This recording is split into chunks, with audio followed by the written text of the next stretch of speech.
Hi friends, ఒక 50 సంవత్సరాల వ్యక్తి నార్మల్గా తను బిజినెస్ చేసుకుంటున్నాడు.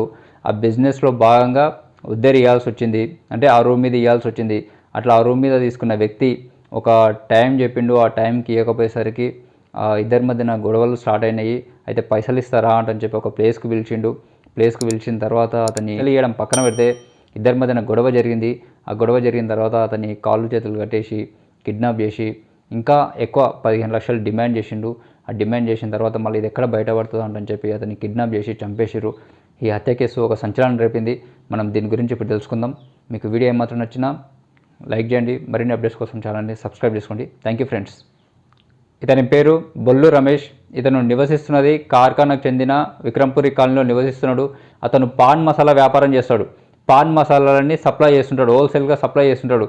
అయితే ఇతనికి పాత బస్తీకి చెందిన చంద్రాన్గుట్టకు చెందిన ఒక వ్యక్తి సయ్యద్ అహ్మద్ ఖాన్ అనే వ్యక్తి పరిచయం అయి ఉద్దెర మీద అరువు మీద 6 లక్షల విలువైన పాన్ మసాలాలు తీసుకొని పైసలు ఇవ్వమంటానంటే ఇప్పుడు ఇస్తా అప్పుడు ఇస్తా అంటని చెప్పి టైం బొంకుతున్నాడు. అయితే సయ్యద్ అహ్మద్ ఖాన్కి ఇంతకుముందుకు ఒక నేర చరిత్ర ఉంది. అతను ఒక టీం ఉంది. ఆ టీం అందరు కలిసి ఇట్లా ఉద్దెరకు తీసుకొని భయభ్రాంతులకు చేయడము, టైంకు డబ్బులు ఇవ్వకపోవడము, అడ్వాన్స్ పేమెంట్స్ చేసుకొని వాళ్ళని సతాయించడం ఇటువంటి పనులు చేస్తుంటారని వాళ్ళ మీద నేర చరిత్ర కూడా ఉంది. అయితే ఈ విషయంలో ఏం జరిగిందనేది మనం చూద్దాము.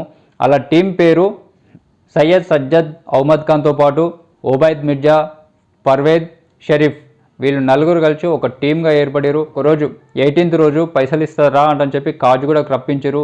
కాచిగూడకు వచ్చిన తర్వాత ఇద్దరి మధ్యన గొడవలు జరిగినాయి. ఆ డబ్బుల విషయంలో జరిగిన తర్వాత ఆ బొల్లు రమేష్ని కాళ్ళు చేతులు కట్టేసి 15 లక్షలు డిమాండ్ చేశారు.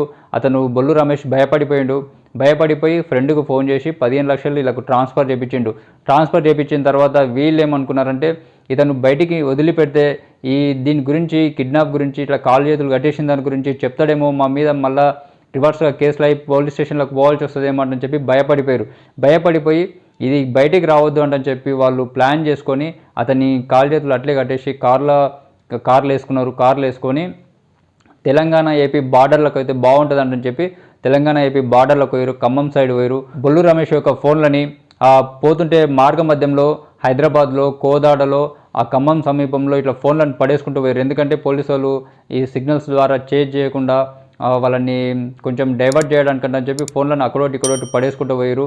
ఇట్లా ఖమ్మం దగ్గరికి పోయిన తర్వాత రాత్రి 10-11 గంటల టైంకి కోక్యాతాండ సమీపంలోకి పోయారు. ఆ సమీపంలోకి పోయిన తర్వాత రాత్రి 10-11 అయింది కదా, ఆ టవల్ తోటి మెడని కార్లనే బిగించి చంపేసిన తర్వాత ఆ ఖమ్మంలో ఒక తోటలో పడేసి వాళ్ళు అక్కడ నుండి వెళ్ళిపోయారు. అయితే 19th రోజు మార్నింగు ఈ బొల్లు రమేష్ యొక్క భార్య జనని ఇట్లా మా ఆయన కనిపిస్తలేడు అంటని చెప్పి కార్ఖానా పోలీస్ స్టేషన్లో కేసు ఫైల్ చేస్తే వాళ్ళు ఆ సెల్ ఫోన్ సిగ్నల్స్ ఆధారంగా అండ్ సీసీటీవీ ఫుటేజ్ల ఆధారంగా అతని కనుక్కొని ప్రధాన నిందితుడు సయ్యద్ను అదుపులోకి తీసుకొని విచారిస్తే ఆ మొత్తం బయటపడింది. మేమే ఇట్లా హత్య చేసినామంటని చెప్పి బయటపడింది. ఇట్లా బిజినెస్ విషయంలో ఉద్దెర చేయడం వల్ల, ఎవరికి పడితే వాళ్ళు ఉద్దెర చేయడం వల్ల డబ్బుల విషయం ప్రతిదీ ఇట్లా హత్యలు కానీ గొడవలు కానీ జరిగేది డబ్బుల విషయంలోనే. ఇట్లా ఇతని గురించి తెలుసుకోకుండా అతనికి ఉద్దరించిన 6 లక్షలు పోయినాయి, తర్వాత 15 లక్షలు పోయినాయి, తర్వాత అతని ప్రాణమే పోయింది. ఇట్లా ఒకరి గురించి తెలుసుకోకుండా డబ్బు విషయంలో ఇట్లా స్టెప్ వేయడం అనేది ఇట్లా ఎంతవరకు దారిస్తుంది అనేది మనం ఈ వీడియో ద్వారా తెలుసుకోవచ్చు. మీకు ఏమనిపిస్తుంది, ఈ వీడియో ద్వారా మీకు ఎటువంటి సందేశం అనిపించింది అనేది మీరు కామెంట్ రాయండి. అండ్ మీకు వీడియో నచ్చితే లైక్ చేయండి. మరిన్ని అప్డేట్స్ కోసం ఛానల్ని సబ్స్క్రైబ్ చేసుకోండి. Thank you friends.